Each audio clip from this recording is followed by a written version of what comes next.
All right, so one of the assignments that you have for this week is a common lit called A Prayer for the Living. I need you to remember back whenever we talked about post-colonialism and the after effects of imperialist countries coming in and taking over in a country, how sometimes it causes civil wars to happen, people to fight amongst themselves. Once the imperialist country has pulled out, like what happens to the people that are still there? That is kind of the setting the stage for what happens in this particular story. Okay, so A Prayer for the Living by Ben Okri. He is a Nigerian poet and novelist. His experiences living through the Nigerian Civil War have inspired some of his works of fiction. In this story, a narrator searches for their loved ones among those killed by war or starvation. Um, when you read, take notes on how the narrator describes the dead and the living. Your last question on your assessment questions is a short answer response, and it's going to ask you about the theme and how the narrator describes the living and the dead. So when you see this highlighted or bolded part right here, it's giving you a hint on something you need to pay attention to help you answer the questions. All right, so I'm going to read to you. I'll try to stop and explain some things, and then you're going to have to do the assessment questions. So I'll talk you through them. I'm not going to tell you the answers. All right. We entered the town of the dying at sunset. He describes the town as dying. All right. The people that there are dying or dead. So pay attention to that when he talks about the town and the dying. We went from house to house. Everything was expected, run down, a desert, luminous with death and hidden life. The gun runners were everywhere. The world was now at the perfection of chaos. The little godfathers who controlled everything raided the food brought for us. They raided the airlifts and the relief aid and distributed most of the food among themselves and members of their clan. Now, a couple of things here that you need to pay attention to. Number one, the gun runners, people who traffic illegal guns and ammunition. If you think about the Civil War in Sierra Leone, you know that it's the government or the military versus the RUF, which are the rebels. He goes on to describe the gun runners as little godfathers. All right, so you can assume that they could possibly be child soldiers, but there are rebels here in this village of the dying and the dead, and they're looting and they're taking all of the supplies and the things that were there to help the people live. All right, so that's what's happening there. We no longer cared. Food no longer mattered. I had done without for 3 weeks. Now I feed on the air and on the quest. Every day as I grow leaner, I see more things around us. I see the dead, all who have died of starvation. All right, so what you need to notice right here is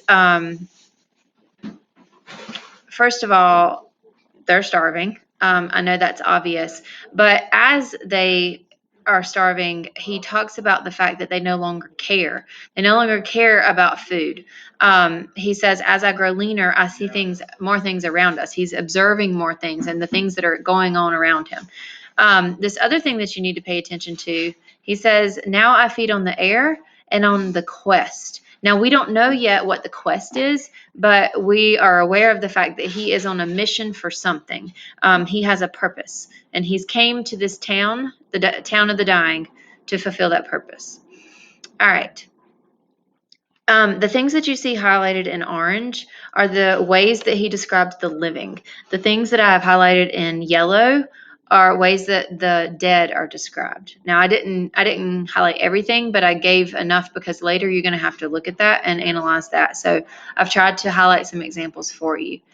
All right, so right here in paragraph 4, they, the dead, are more joyful now. They are happier than we are, and they are everywhere, living their luminous lives as if nothing had happened, as if they were more alive than we are. This part right here is important. Okay, he says that the dead are more alive than the living. Okay, the hungrier I became, the more I saw them, my old friends who had died before me, clutching onto flies. Now they feed on the light of air, and they look at us, the living, with so much pity and compassion. I suppose that is what the white ones cannot understand when they come with their TVs and their aid. They expect to see us weeping. All right, so he again talks about how the more he starves, the more he saw, the more he saw them, the dead, his old friends who had died before me, clutching onto flies. Now they feed on the light of air. So, and he says here that the dead look at the living with pity and compassion because the living are still suffering and the dead have been free from suffering. Okay, and so then he talks about, I suppose this is what the white ones who cannot understand when they come with their TV cameras and their aid. They expect to see us weeping.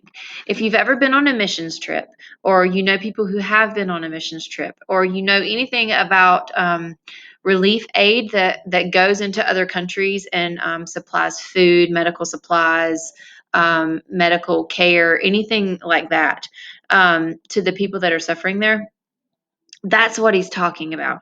All right. So he's talking about these foreigners. He says the white people, but he's talking about these foreigners who come into Nigeria and they bring with them cameras to document what's happening there. They bring in food and relief to try to help the people there. They have good intentions. All right. But he says they expect to see us weeping. Well, if you think about anybody that you know that's ever been on a missions trip, or what you would think would be their expectations when they go to help people, they expect that there are people there that need help, and they expect that they are going to be able to help them because these people are suffering so greatly that they're going to be like traumatized and thankful for the help. So up here, it says in the second paragraph, the little godfathers who controlled everything raided the food brought for us. They raided the airlifts and the relief aid and distributed most of the food among themselves. So I can't ask you questions on the video. If you were in class, I would ask you, um, is the aid actually helping the people? And the answer is no, because the rebels are stealing it from them. So what these foreign people who came in to help them expected is not coming true. And also, the the native people's reactions to the aid workers is not what they expected either. It goes on into the next paragraph. It says, instead, they see us staring at them without begging and with a bulging placidity in our eyes. If you click here, it says not easily upset or excited. So basically, they have vacant stares. They show no emotion. All right. And the reason that they show no emotion is because they don't really have hope that it's going to change. So the relief workers are not bringing hope to these people because the problem is so severe and they realize that nothing's going to help them. All right. So instead of weeping like the foreign aid relief workers expected, they see us staring at them with blank faces.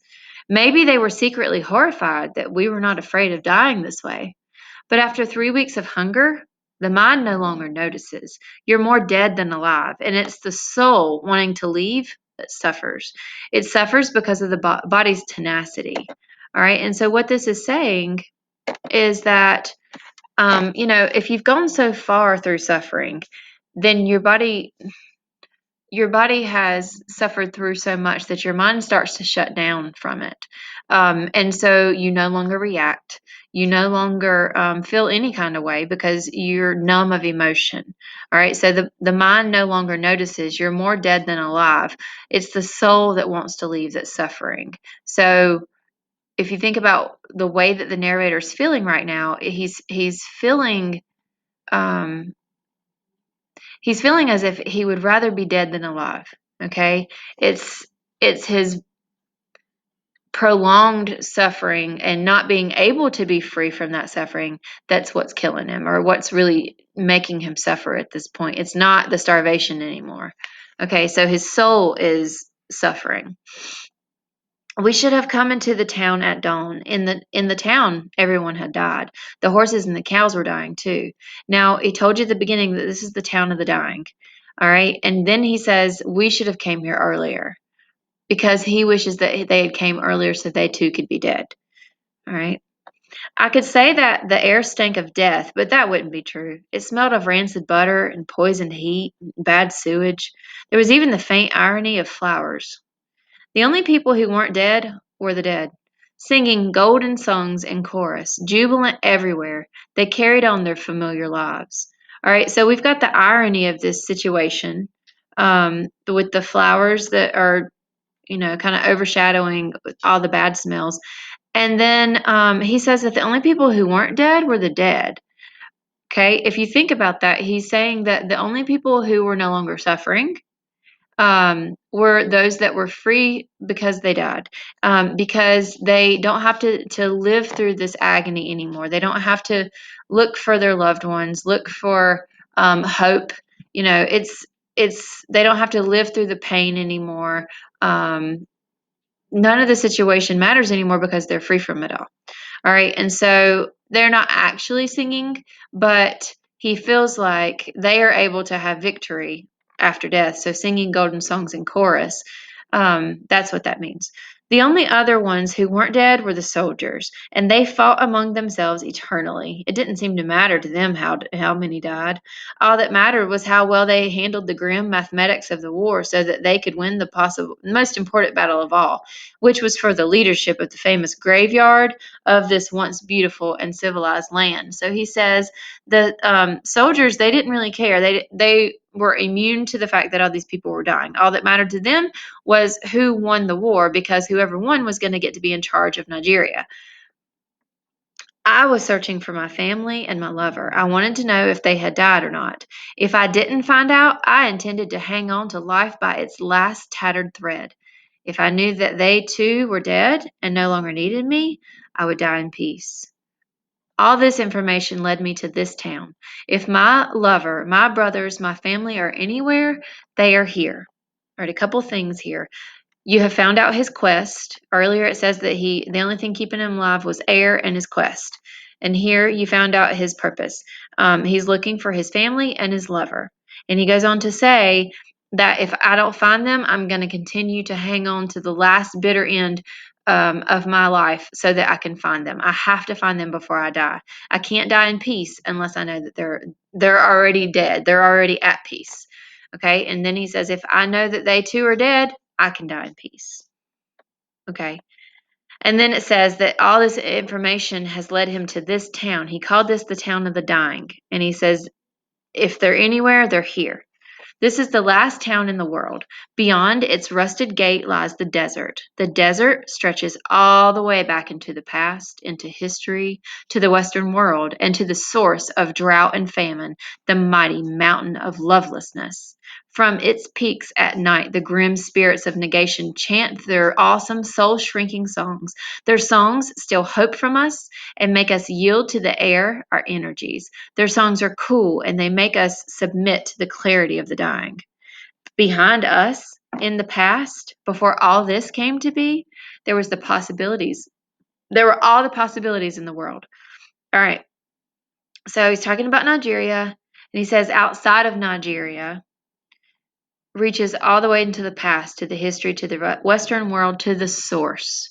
Okay, so if you think about post-colonialism, you know that even though colonialism brought some good things to the countries that were taken over, it also brought a lot of struggles, heartache, pain, sickness, suffering.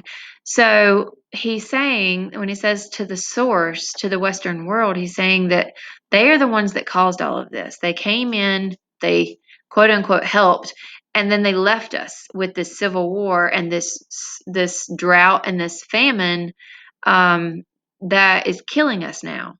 All right. So he says before all of that, if they had never came, there were all the possibilities in the world. That's what life was like before that. All right. But this is what it's like now. And he also he talks about singing again, but these songs are not the same as the ones that of the dead that were free in death. He says that they are singing golden songs in chorus, jubilant.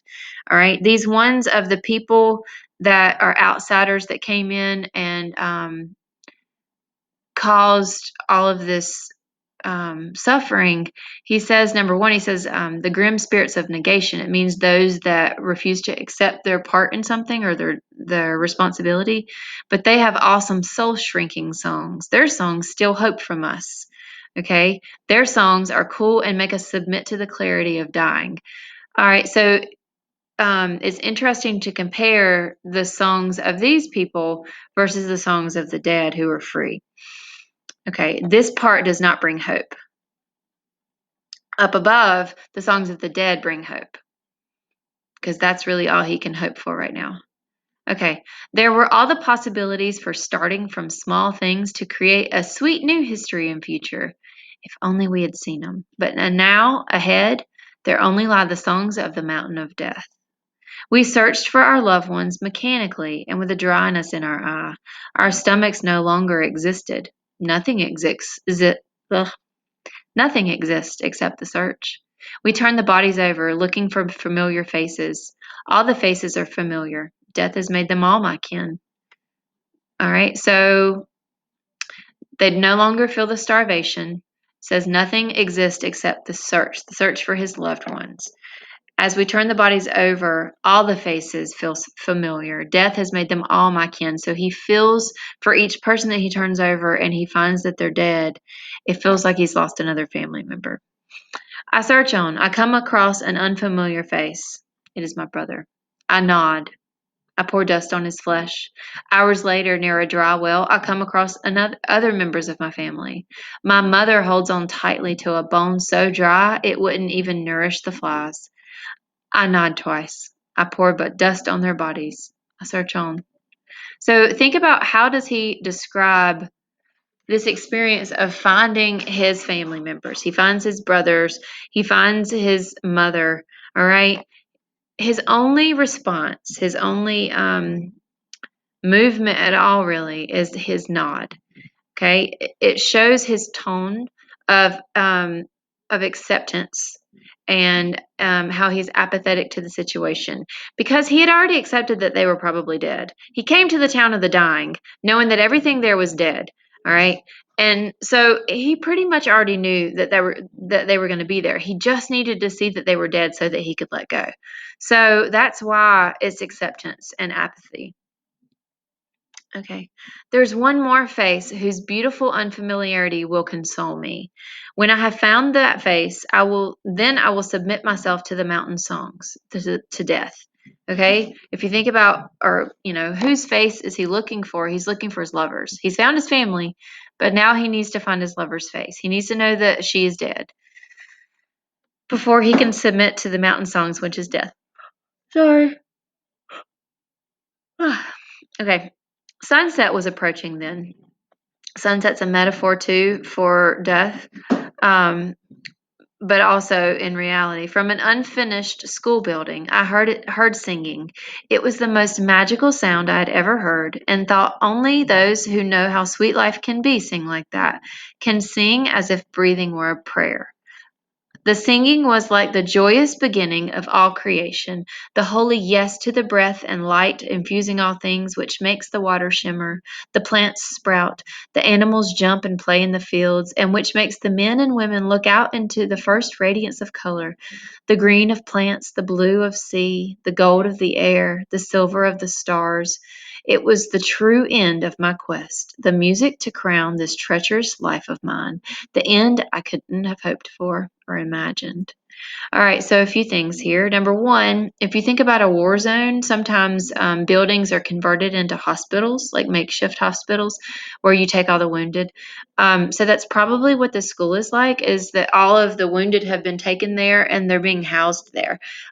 So the singing, he says that it sounds, hold on. Sunset was approaching. He heard singing. It was the most magical sound he'd ever heard. Only those who know how sweet life can be sing like that, sing like a prayer. All right, so it could be that there's actual singing, but more than likely, if it's a room full of dying, hurt, sick people, it's probably a lot more crying and praying and calling out, that kind of thing. So, but if he's been looking through a town and all he has found is dead people, okay, the sound of people like that are actually still alive to his ears would be music. And so he goes to this school, and then he goes on to describe the singing, and he talks about the colors, and he uses imagery to describe how this sound of people represents hope, represents good and possibility. All right. But then he says it was the true end of my quest. Right. So his quest was to find his family and his lover. He has found his family. He says the music to crown this treacherous life of mine, the end I couldn't have hoped for or imagined. Does he sound peaceful in this idea that his quest has ended and he's going to die? He does, because he says the end I couldn't have hoped for or imagined. All right. So he's happy to have found people here. It seemed like an infinity of time to get to the school building. I had no strength left, and it was only the song's last echo, resounding through the vast spaces of my hunger, that sustained me. Now, this is important too because you're going to have a question about it. But it says, it was only the song's last echo resounding through the vast spaces of my hunger that sustained me. So, getting to that sound of human people alive is what gave him the strength to get there. After maybe a century, when history had repeated itself and brought about exactly the same circumstances, because none of us ever learned our lesson or loved enough to learn from our pain, I finally made it to the schoolroom door. So as he was walking to the schoolroom, he was so tired and he has hardly any strength left. He hasn't eaten in 3 weeks. He's thinking back through the events of what's occurred. But a cow, the only living thing left in the town, went in through the door before I did. It, too, must have been drawn by the singing. The cow went into the room, and I followed. Inside, all the space was taken up with the dead. But here, the air didn't have death in it. The air had prayer in it. The prayers stank more than the death. All right, prayer represents hope. Okay, he's saying that this hope was really hard to take too. All right. But all the dead here were differently dead from the corpses outside. The dead in the school were, forgive the paradox, they were alive. I had no other word to explain this serenity. I felt they had made the room holy because they had, in their last moments, thought not of themselves, but of all the people who suffer. All right, so the difference here is that all the people he's found on his way are like physically actually dead. The people inside, it says they're not dead, they're actually alive. But if you're thinking that these people are in a room for the wounded, for the dying, then more than likely they're he knows that they're going to die. They don't really have a hope. If you think about the starvation that he has seen and all these people that have died from it, he knows that the people in this room, they don't have very much hope either, and yet they're still praying. And so they're not just praying for themselves, but they're praying for all the people who suffer, and that's what's music to his ears, is that they weren't just worried about themselves.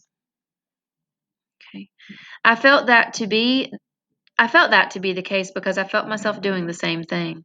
I crawled to a corner, sat against a wall, and felt myself praying for the whole human race. I prayed, knowing full well that prayers were possibly an utter waste of time, but I prayed for everything that lived, for mountains and trees, for animals and streams, and for human beings, wherever they might be. Okay, so he has found hope. He's found hope, maybe not for himself, but he's found hope for humanity. And so he's praying for that. I heard the great anguished cry of all humankind, its great haunting music as well. And I too, without moving my mouth, for I had no energy, began to sing in silence. I sang all through the evening. And when I looked at the body next to me and found the luminous unfamiliarity of its face to be that of my lover's, I sang all through recognition. All right, so he has found the one person, the last person that he was trying to look for, which is his lover. And so he's joyous knowing that he has found her and that he can now be at peace. I sang silently, even when a good hearted white man came into the school building with a television camera and, weeping, recorded the room full of the dead for the world. And I hoped he recorded my singing too. And the dead were all about me, smiling, serene. They didn't urge me on. They were just quietly and intensely joyful. They did not ask me to hurry to them, but left it to me. All right, so they didn't say, hey, come on, hurry up and die. They let him have his moment of death too, because they were all at peace. What could I choose? Human life, full of greed and bitterness, dim, low oxygenated, judgmental, callous, gentle too, and wonderful as well. But human life had betrayed me. All right, so he's at this last pivotal moment of whether or not he should give up or not. He's already told you that once he found all of his family members and his lover, then he would have no other reason to keep holding on. So he's trying to let go. Besides, there was nothing left to save me. Even my soul was dying of starvation. Well, why might your soul die? If everybody that you love has died, all right, all you have seen is starvation, hunger, desperation, suffering, pain, and you have nothing else to live for because everybody you love is already dead ahead of you, then your soul too would die. All right, I opened my eyes for the last time. I saw the cameras on us all. To them, we were the dead. As I passed through the agony of the light, I saw them as the dead, marooned in a world without pity or love. As the cow wandered about in the apparent desolation of the room, it must have seemed odd to the people recording it all that I should have made myself so comfortable among the dead. I did. I stretched myself out and held the hand of my lover. With a painful breath and a gasp and a smile, I let myself go. The smile must have puzzled the reporters. If they had understood my language, they would have known it was my way of saying goodbye. Okay, so we're going to go through the guiding questions. I'm going to flip over here and go back to them.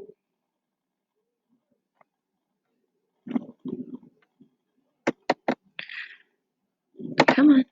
So the first guiding question says, as the narrator goes longer without food, they what? And I'm going to go over here actually. Well, the answer is, I'll tell you in a minute.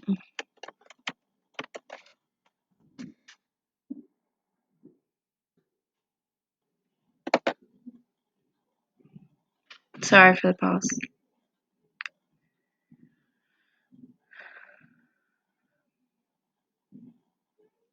It'll take me just a second.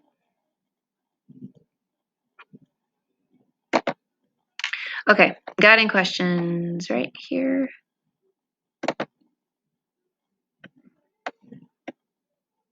Come on.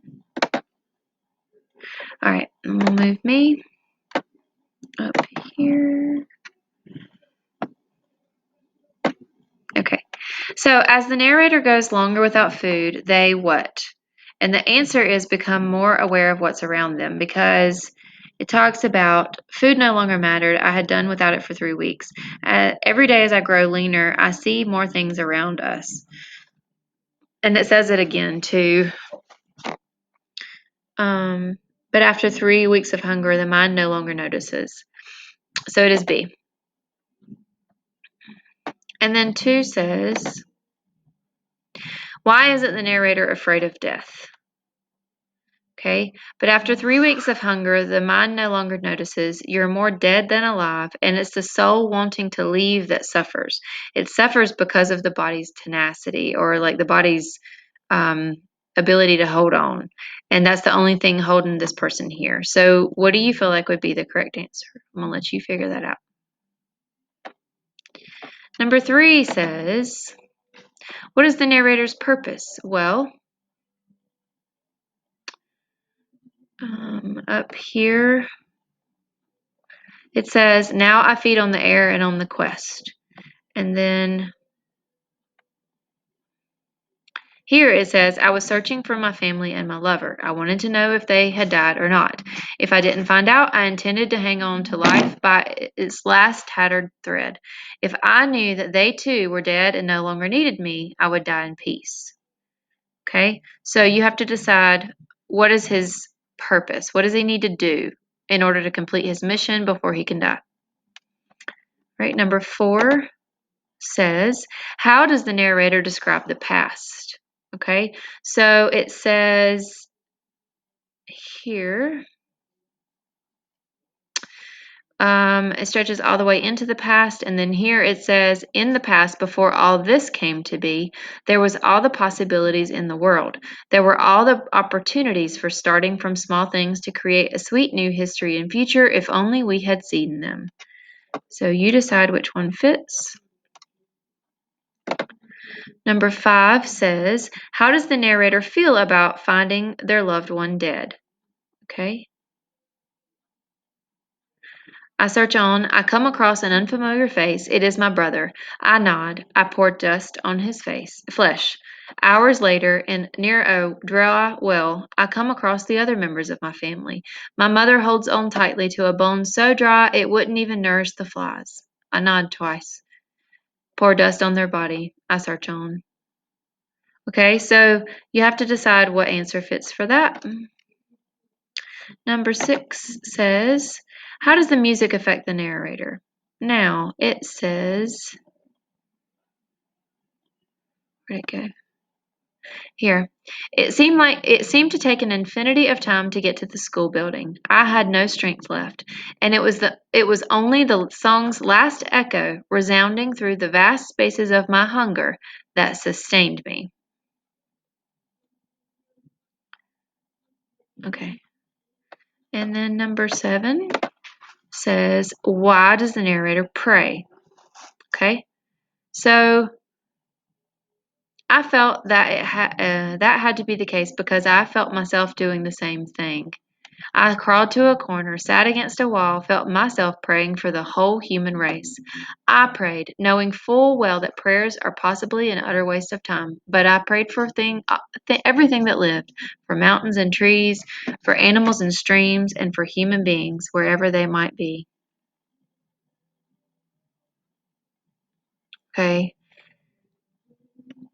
And up here it says, the dead in the school were alive. I had no other words to explain the serenity. I felt they had made the room holy because they had, in their last moments, thought not of themselves, but of all the people who suffered. Number 8, the narrator feels. And what does he feel? He has found his lover. Okay. The dead were all smiling at me, serene. They didn't urge me on. They were quietly and intensely joyful. They didn't ask me to hurry to them, but left it to me. What else could I choose? Human life. And he talks about, the conflicting emotions. Human life had betrayed me, and besides, there was nothing left to save in me. Even my soul was dying of starvation. And number 9 says, how does the narrator die? Well, if you look right here, it says, it must have seemed odd to the people recording it all that I should have made myself so comfortable among the dead. I did. I stretched myself out and held the hand of my lover. With a painful breath and a gasp and a smile, I let myself go. So, how do you feel like he died? All right, those are those questions for the guiding questions. Now, I'm going to move back to the other page for a second. All right. Now, the assessment questions. The first one says, which statement best expresses a theme of the passage? The best way to do that is to decide which ones don't work. Okay, so you need to decide, if there are parts of sentences that work but parts that don't, then eliminate the ones that do not work because certain things in them are not accurate. And you need to come up with the one that it talks about the most. All right, part B, you need to make sure that you have part A complete and correct. So please go back and think it through. And once you have decided this one, then you can go to this one and find the one that fits it best. Whatever answer you choose here needs to exactly say the theme that you chose in part A, basically. All right, number 3. How does the structural timeline of the story help build suspense? This question is saying, if you think about the way that the author wrote the story, they start out and they go to this town of the dying, and you don't yet know what the quest is, and then you find out what his quest is, and he continues to find bodies that are all dead, and he says, I see so many, and in death they all look like family to me, but he's looking for his particular family. And think all the way through which one fits it best. Okay. Now this one says, how is the narrator affected by their own starvation? So you need to look for the parts that he talks about his starvation and how it's affecting him. So some of them are, let me go up here.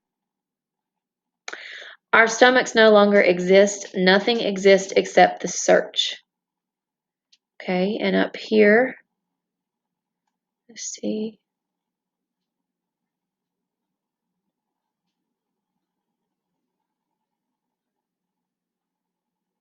After 3 weeks of hunger, the mind no longer notices. You're more dead than alive. It's the soul wanting to leave that suffers. It suffers because of the body's tenacity.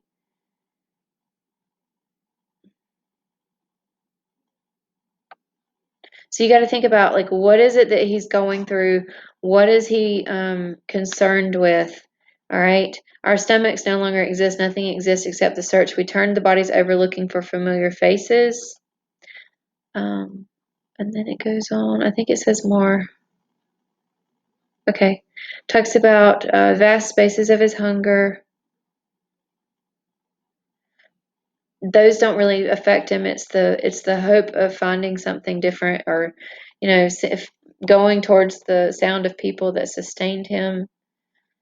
Um,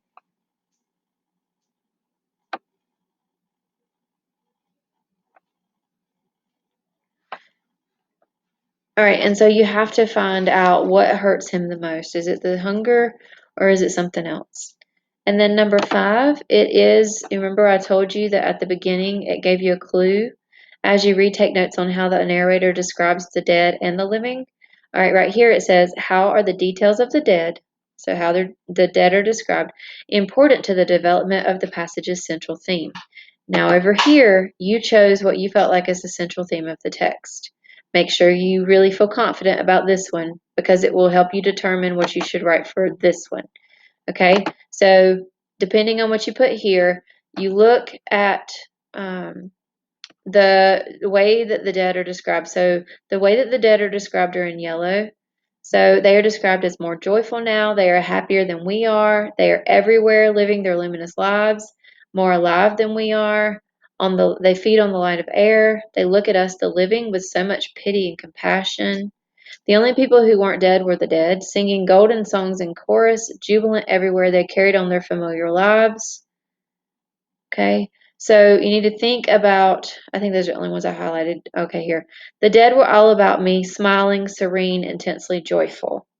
Okay, so think about those examples of how the dead are described and what theme you feel like was being said through the story in order to answer. How are the details of the dead? How are the ways that the dead are described? How is that important to the theme? All right, so you need to identify what theme you felt was in the text and how these details, like talk about a couple of them, relate to that theme. All right, so that's all you have to do for that one.